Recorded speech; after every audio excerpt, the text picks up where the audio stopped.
ഓ പ്രിയേ, സുഖമാണോ?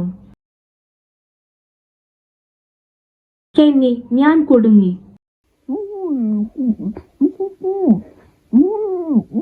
അല്ലേ, ടോമി വളരെ കഠിനമാണ്.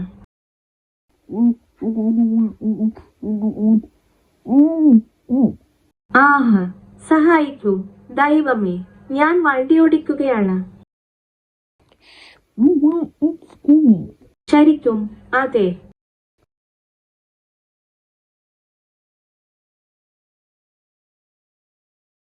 എനിക്ക് ഇംഗ്ലീഷ് സംസാരിക്കാൻ അറിയില്ല.